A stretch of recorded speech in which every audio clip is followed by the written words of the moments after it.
class 12th, chapter number 5th of your biology, principle of inheritance and variation.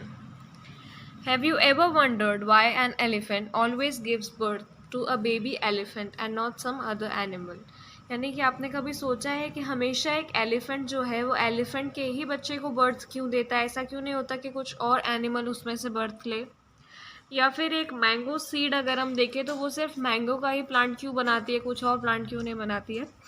Given that they do are the offspring identical to their parents, और ऐसा करने में क्या जो उनके offspring या baby plants जो होते हैं वो सब एक दूसरे के सिमिलर होते हैं और अपने पेरेंट्स से सिमिलर होंगे. How do they show differences in some of their characteristics, यानी उनमें कुछ डिफरेंसेस होते हैं, कैसे होते हैं वो differences.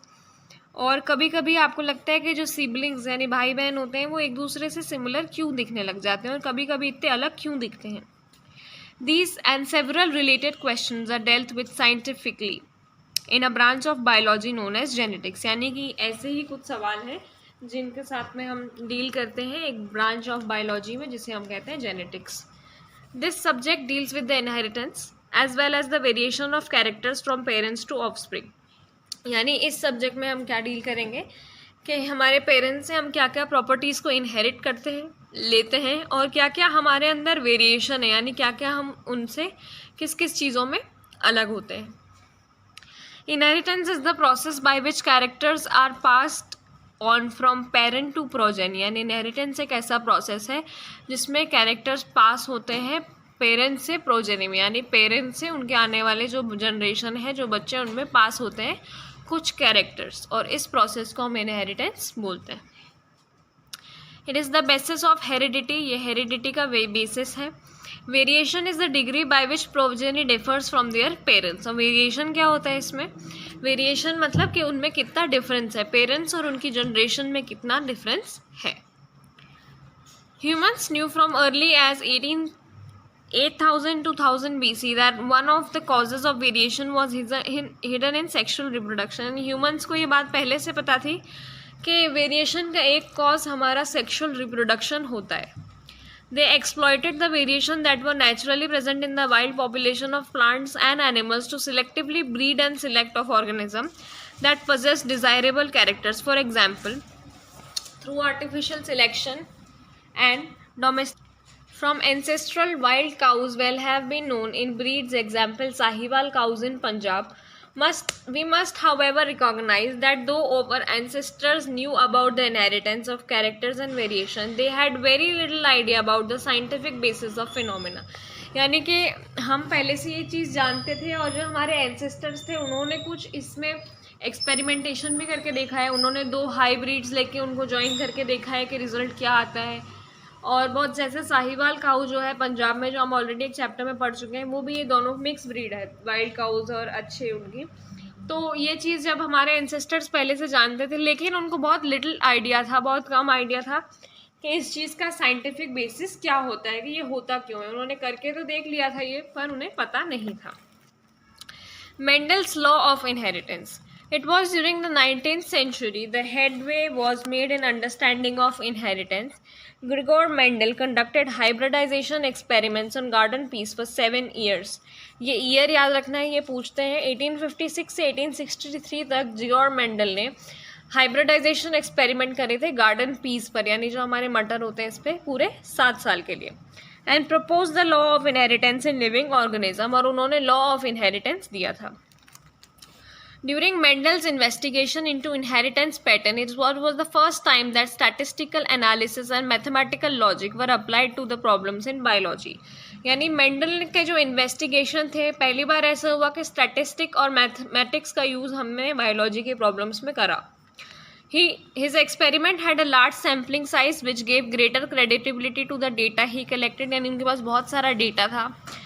Also, the confirmation of his interference from experiment on successive generation on his test plant proved that his result pointed to general rules of inheritance rather than being unsubstantial ideas. यानी कि हर generation के बाद जैसे जैसे वो मटर उगाते गए 7 साल तक, उन्होंने अपने एक्सपेरिमेंट्स को हर जनरेशन के बाद टेस्ट करा, उनका कन्फर्मेशन दिया, जिससे पता चलता है कि जनरल रूल ऑफ जो इनहेरिटेंस आया है वो सिर्फ आइडिया नहीं है, वो उन्होंने सच में करके देखा है. Mendel investigated characters in garden pea plant that were manifested as two opposing traits. यानी जो मेंडल थे उन्होंने इन्वेस्टिगेशन करा गार्डन पी प्लांट पे जो दो अपोजिट ट्रेट्स लिए, यानी उन्होंने दो अलग अलग कैरेक्टरिस्टिक लेकर पौधा उगाया, जैसे टॉल और डॉर्फ, यानी कोई लंबा पौधा लिया और कोई छोटा लिया, येलो और ग्रीन सीड, एक सीड येलो एक सीड ग्रीन। इससे उन्हें सेटअप हुआ बेसिक फ्रेमवर्क का कि इनहेरिटेंस होता किससे है, यानी वो देखना चाहते थे कि अगर मैं इन दोनों को लूँगा तो इनहेरिट होकर कौन सी कैरेक्टरिस्टिक्स आएंगी, which was expanded on later by scientists to account for all diverse natural observation and complexity inherited in them. Mendel conducted such artificial pollination, यानी उन्होंने artificial pollination या जिसको क्रॉस pollination एक्सपेरिमेंट बोल सकते हैं वो करा। बहुत सारी several true breeding pea lines ली। true breeding line कौन सी होती है? ट्रू ब्रीडिंग मतलब जिसने कंटिन्यूअस सेल्फ पॉलिनेशन करा होता है, जिसने किसी और के साथ में पॉलिनेशन नहीं करा होता है, उन्होंने ऐसी लाइन ली। shows that stable trait inheritance expression for several generation. Mendel selected 14 true breeding plant varieties, यानी उन्होंने 14 वेराइटी ली प्लांट की जिसमें एक कैरेक्टर दूसरे कैरेक्टर से कॉन्ट्रास्ट करता था। कुछ जैसे स्मूथ और wrinkled seed, yellow green seed, कुछ फूली हुई, कुछ कंस्ट्रिक्टेड सीड, जिसमें यहाँ पर टेबल 5.1 में पूरी चीज़ें बताई गई हैं कि उन्होंने सीड का शेप डोमिनेंट राउंड लिया, रिसेसिव रिंकल लिया। डोमिनेंट यानी जो ज़्यादा स्ट्रॉन्ग है, यानी राउंड ज़्यादा स्ट्रॉन्ग ट्रेट है, कैरेक्टरिस्टिक है। रिसेसिव यानी थोड़ी कमज़ोर कैरेक्टरिस्टिक है। Seed colour yellow green, flower colour violet white, pod shape full constricted, यानी देखिए भरा हुआ दिख रहा है, ये सिकुड़ा हुआ दिख रहा है, ग्रीन येलो। फ्लावर की पोजीशन एक्सियल है या टर्मिनल है, स्टेम की हाइट कितनी है, ये इस टाइप के उन्होंने 7 कॉन्ट्रास्टिंग ट्रेट्स पढ़े थे।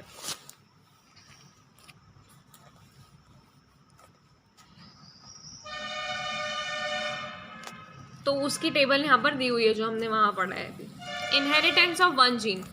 Let us take an example of one such hybridization experiment carried out by Mendel, where he crossed all tall and dwarf pea plant to study the inheritance of one gene. He collected the seed produced as a result of this cross and grew them to generate plants from first hybrid generation. This generation is also called filial progeny or the F1. यानी उन्होंने seeds ली और एक toll और एक dwarf plant को लिया और उन्होंने पहली जनरेशन बनाई जिसको फर्स्ट हाइब्रिड या F1 जनरेशन बोला गया। मेंडल ने ऑब्जर्व करा कि जितने भी F1 के प्लांट्स थे वो सब टॉल थे, उनके एक पेरेंट्स के जैसे, और उनमें से कोई भी छोटा नहीं था। जबकि उन्होंने पेरेंट्स कैसे लिए थे, एक टॉल पेरेंट लिया था और एक शॉर्ट पेरेंट लिया था, पर उन्होंने देखा कि वो सेम बड़े वाले के जैसा आया। He found that F1 always resembled either one of the parents and that the trait to the other parent was not seen in them. तो इससे उन्हें पता चला कि जो F1 यानी पहली जनरेशन आती है वो हमेशा दोनों में से किसी एक पेरेंट की जैसी होती है और उसे दूसरे पेरेंट के कैरेक्टर से कोई फ़र्क नहीं पड़ता, उसमें ऐसा कुछ भी नहीं आता है। यानी कि जो पहली चीज़ इनने करके देखी वो था कि अगर इनने कोई टॉल प्लांट लिया है और उसका क्रॉस इन्होंने किसी ड्वार्फ प्लांट से करवाया है तो इसका जो रिज़ल्ट निकलेगा, यानी जो इसकी फर्स्ट जनरेशन आएगी F1 की, उन्होंने देखा कि सारे जो पौधे थे वो टॉल निकले। तो इससे उनको पता चला कि जो F1 जनरेशन होती है, यानी जो पहली जनरेशन होती है, वो या तो इसको रिजेंबल करेगी पूरे तरीके से, यानी सारे टॉल हो जाएंगे, या फिर इसको करेगी यानी सारे डॉर्फ हो जाएंगे। तो इसमें इसने सारे टॉल प्लांट्स देखे, यानी कि पता चलता है कि जो F1 जनरेशन है वो दोनों में से किसी एक के जैसी ही होगी और दूसरा जो रह जाएगा उसका एक भी कैरेक्टर इसमें नहीं आएगा। Mendel then self-pollinated the tall F1 plant and to his surprise he found that the filial generation यानी F2 जनरेशन जो थी उसमें कुछ ऑफस्प्रिंग थे जो डॉर्फ भी थे। The character that was not seen in the F1 generation was now expressed. The proportion of the plant that were dwarf were 1 of F2 plant while 3 of the F2 plant were tall. The tall and the dwarf traits were identical to their parental type and did not show any blending. This is all the offspring were either tall or dwarf. None of them were in between the height. अब उन्होंने क्या करा, next चीज़ कि जो F1 generation थी उसका करवा दिया सेल्फ पॉलिनेशन। तो जब उन्होंने करा इसका सेल्फ पॉलिनेशन तो इससे जो F2 जनरेशन निकल कर आई, जब F2 निकल कर आई तो उसके 3 जो प्लांट थे वो तो टॉल थे, पर एक जो प्लांट निकला उसमें से वो छोटा निकला। यानी जो इस जनरेशन में भी निकल के नहीं आया था, इस जनरेशन में सारे 4 जो पौधे बने थे वो टॉल थे, पर इसमें एक ड्वार्फ आ गया। और एक चीज़ उन्होंने और नोटिस करी कि या तो पौधे टॉल थे या फिर पौधे ड्वार्फ थे। ऐसा नहीं था कि कोई पौधा दोनों का मिक्स होगा या बीच की हाइट का होगा, नहीं, या तो वो इसको रिजेंबल करेंगे या वो इसको रिजेंबल करेंगे। तो ये दोनों जनरेशन का सम उन्होंने निकाल के देखा। Similar results were obtained with other trait that is studied. Only one of the parental trait was expressed in F1 generation, while at the F2 stage, both the trait were expressed in the proportion 3:1. The contrasting trait did not show any blending. तो अगर दूसरे trades भी, जैसे इन्होंने यहाँ पे toll और dwarf का करके देखा, अगर ये फ्लावर का करके देखते वॉयलेट या वाइट, या फिर ये सीड कलर यानी येलो ग्रीन करके देखते, तो भी रिजल्ट सेम रहता कि पहली जनरेशन में कोई एक चीज़ आएगी यानी रेशो 4 का रहेगा, सारी एक जैसी बनेंगी। लेकिन F2 में रेशो 3:1 आया, यानी 3 जो थे वो किसी एक पेरेंट के जैसे होंगे और 1 जो है वो किसी और पेरेंट के जैसा निकलेगा। और हमेशा ये वो रहेगा जो F1 जनरेशन में एक्सप्रेस नहीं हो पाएगा। Based on these observations, Mendel proposed that something was being stably passed down unchanged from parent to offspring through the gametes over successive generation। यानी कि इसके बेसिस पे मेंडल ने ये बताया कि कुछ ऐसी चीज़ थी जो पेरेंट्स से उनकी ऑफस्प्रिंग में जा रही थी, जनरेशन टू जनरेशन कुछ चीज़ें पास होकर जा रही थी जिससे उनमें कैरेक्टर्स इनके जैसे आ रहे थे, और उस चीज़ को उन्होंने नाम दिया था फैक्टर्स, जिसको अब हम जीन्स के नाम से जानते हैं, यूनिट ऑफ इनहेरिटेंस। यानी कि हम कहते हैं कि उनके जीन्स कहाँ से आए हैं, उनके पेरेंट्स से आए हैं। तो ये यूनिट होती है इनहेरिटेंस की कि हम क्या कैरेक्टरिस्टिक उनमें से लेते हैं। They contain the information that is required to express a particular trait in an organism. Genes which code for a pair of contrasting traits are called alleles. वो स्लाइटली डिफरेंट फॉर्म होते हैं same gene के। यानी कि अगर हम देखें तो ये जीन है हाइट का जीन है। अगर किसी की हाइट लंबी है कि छोटी है तो ये हाइट का ही जीन, पर कॉन्ट्रास्टिंग यानी अपोजिट है, यानी एक टॉल है और एक शॉर्ट है। तो है तो ये एक ही जीन, लेकिन इसके 2 टाइप्स हैं, तो ऐसे टाइप को हम बोलते हैं alleles. If we use alphabetical symbol for each gene, then the capital letter is used for trait expressed at the F1 generation and the small alphabet to other trait. For example, T in the case of height is usually for tall trait and T for dwarf. T and T are alleles. तो alphabetically हमने इसमें देखा कि जो भी है जो first generation में आ जाएगा उसको हम कैपिटल लेटर से बताते हैं। यानी इसमें जब सब टॉल आए तो हमने बड़े टी से बताया, और जब इसमें एक छोटा निकला तो हमने उसको छोटे टी से बताया। यानी कि जो टी और टी थे ये एलील्स हैं, ये टॉल का है, ये ड्वार्फ का है। इस तरीके से हमने अल्फ़ाबेटिकल ऑर्डर में इनका यूज़ करा। अब अगर देखें हम आगे, hence in a plant pair of allele for the height would be T और टी, यानी दोनों कैपिटल होंगे अगर, या फिर एक कैपिटल एक स्मॉल होगा, या फिर दोनों स्मॉल होंगे। Mendel also proposed that in true breeding, tall or dwarf P variety, the allelic pair of genes for height and identical homozygous T and small t respectively, इनको जीनोटाइप बोला गया। यानी कि अगर सारे कैपिटल आए थे इसमें तो T ऐसे आए हैं या ऐसे आए हैं या दोनों स्मॉल आए हैं, ये सब जो है ये सब जीनोटाइप बताते हैं। और अगर टॉल और ड्वार्फ से हम बात करेंगे तो ये उसका फिनोटाइप है। यानी कि जीनोटाइप जो जेनेटिक्स बताएगा और फिनोटाइप जो हमको फिजिकल अपीयरेंस बताएगा उसकी।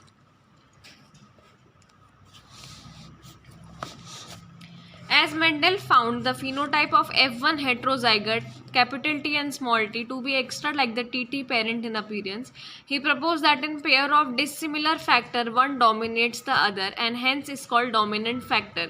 यानी जो पहली जनरेशन में आ जाएगा वो डोमिनेंट फैक्टर होगा। यानी यहाँ पर टॉल कैपिटल वाला टॉल आ गया था, इसलिए हमको पता है कि ये डोमिनेंट है, और जो नेक्स्ट में आया था वो जो डॉर्फ है वो रिसेसिव है, यानी थोड़ा कमज़ोर जीन है वो। Other factor is recessive. In this case, tallness is dominant over dwarfness, that is recessive. He observed identical behavior for all other characteristics. दूसरे कैरेक्टरिस्टिक में भी उसे सेम बिहेवियर दिखाई दिया. It is convenient and logical to use the capital and lower case alphabetical symbol to remember this concept of dominance. यानी जो capital T है, do not use for tall and D for dwarf because you find it difficult to remember whether T and D are alleles of the gene और character. Alleles can be similar, अगर homozygous हैं तो same भी हो सकते हैं, heterozygous है तो अलग भी हो सकते हैं. कन्वीनियंट है, लॉजिकल भी है कि हम अल्फ़ाबेटिकली इसको याद करें.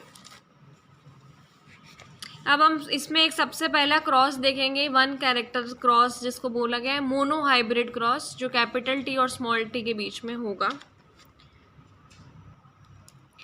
ये सबसे पहला क्रॉस है जिसमें हमने दो टॉल के लिए ले लिए हैं, टी और टी, क्योंकि हम टी लेते हैं तो हमने उसको इस तरीके से लिख लिया है, और शॉर्ट के लिए स्मॉल लेते हैं तो हमने ऐसा लिख दिया. पहला क्रॉस करेंगे तो, दूसरा करेंगे तो, तीसरा करेंगे तो, और चौथा करेंगे तो भी वही आएगा. ये हम समझ गए कैसा आएगा. ये हमारी क्या निकल के आई है, F1 जनरेशन, सबसे पहली जनरेशन है ये जिसमें हमने डायरेक्ट पेरेंट्स को करा है. और ये सारे के सारे टॉल हैं, जो चारों के चारों हैं वो टॉल हैं, क्योंकि हमको पता है कि जो बड़ा वाला टी है वो डोमिनेंट है.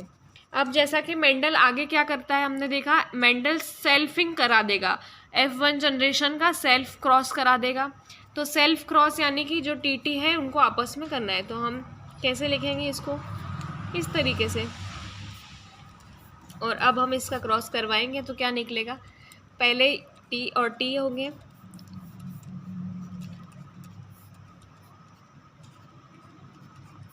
और फिर दोनों स्मॉल हो जाएंगे. तो हम क्या देखते हैं,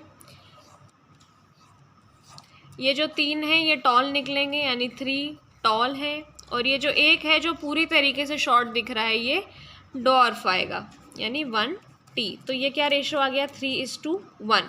ये जो 3:1 आया है ये फिनोटिपिक रेशो है, यानी जब हम किसी प्लांट का फिनोटाइप यानी हम उसको फिजिकली देखेंगे तो हमें 3 बड़े प्लांट और 1 छोटा प्लांट दिखाई देगा.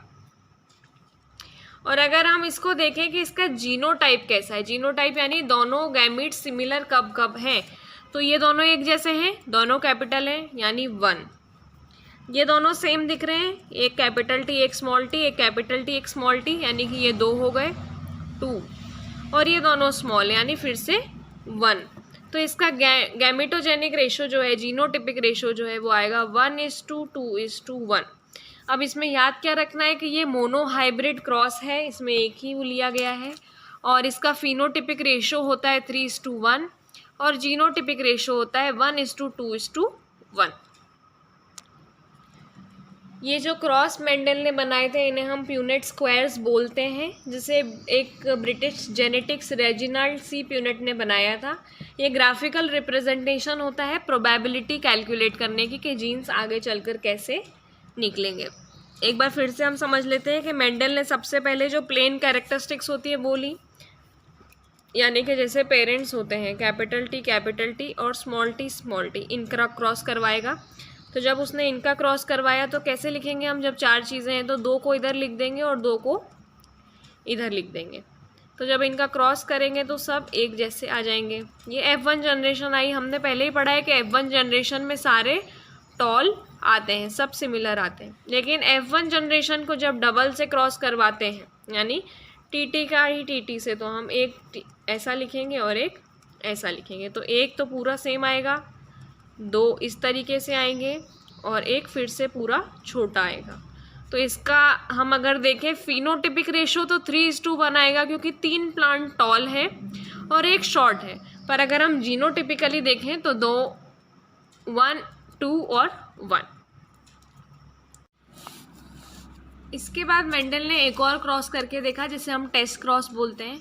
जो वो टॉल प्लांट था उसे डॉर्फ प्लांट के साथ में क्रॉस करके देखा. एक टिपिकल टेस्ट क्रॉस में डोमिनेंट फिनोटाइप को जीनो ले लेंगे और एक रिसेसिव पेरेंट को ले लेंगे और दोनों का क्रॉस करा देंगे, जिससे ऑर्गेनिज्म का जीनोटाइप आगे चल के पता चल जाता है, जैसे कि यहाँ पर हुआ. और ये हम कॉपी में करके देखते हैं. सबसे पहले तो उसने सेम चीज़ करी कि सबको एक जैसा ले लिया, ये उसकी F1 जनरेशन बनी. अब उसने क्या करा कि उसने इस एक को उठाकर यहाँ रखा और इसका क्रॉस करवाया दो छोटों के साथ में, यानी टी और टी। ये डोमिनेंट है, इसका उसने करवाया रिसेसिव के साथ। तो क्या निकल के आएगा सबसे पहले? तो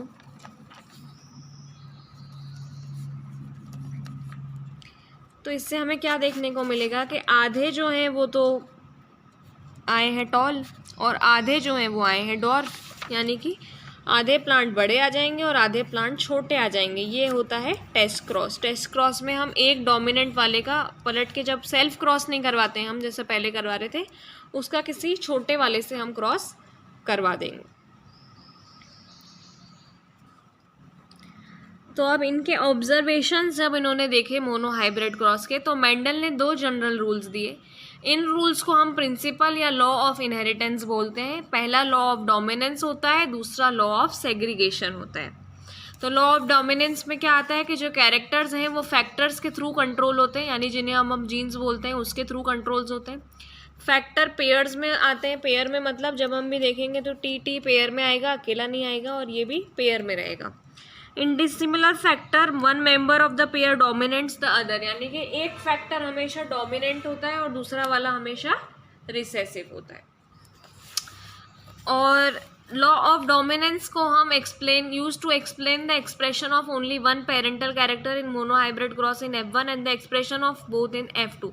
it also explain the proportion 3:1 obtained at the F2, यानी कि ये दोनों चीज़ें बता देगा कि 3:1 क्यों आ रहा है, ये भी हमने पढ़ लिया। और F1 पे क्या कैरेक्टरिस्टिक दिख रहे हैं और उसके बाद F2 पर क्या कैरेक्टरिस्टिक आ रहे हैं, ये भी हमने देख लिया। लॉ ऑफ सेग्रीगेशन क्या है? This law is based on the fact that alleles do not show any blending and that both characters are recovered such as in F2 generation, though one of is not seen at F1 stage. यानी कि ये law based है कि जो alleles हैं वो पहली ही generation में एकदम ब्लेंड नहीं हो जाते हैं, अलग अलग निकलते हैं। ऐसा नहीं है कि कुछ एक जीन बड़ा है और एक जीन छोटा है तो दोनों मिलके एक मीडियम जीन बनाएंगे, नहीं, अलग ही रहते हैं। और अगर कोई चीज़ है जो F1 में नहीं दिखी है तो वो कैरेक्टर F2 में आ सकता है। ये लॉ ऑफ सेग्रीगेशन है। दो the parents contain two alleles during gamete formation, the factors और एलील्स और pair segregate from each other, the gamete receives only one of the two factors, यानी जो गैमीट है उसे सिर्फ एक फैक्टर मिलेगा दो में से। जब भी हम गैमीट फॉर्मेशन करेंगे, जैसा कि हमने इन प्रोसेस में करा, हमें इन्हें अलग अलग लिखना पड़ गया अकेला। होमोजाइगस पेरेंट्स अगर कोई है तो वो सारे गैमीट सिमिलर बनाएगा और हेट्रोजाइगस जो है वो दो अलग अलग बनाएगा। होमो मतलब सेम होता है, हेट्रो मतलब अलग होता है। Two kinds of gametes each having one allele with equal proportions.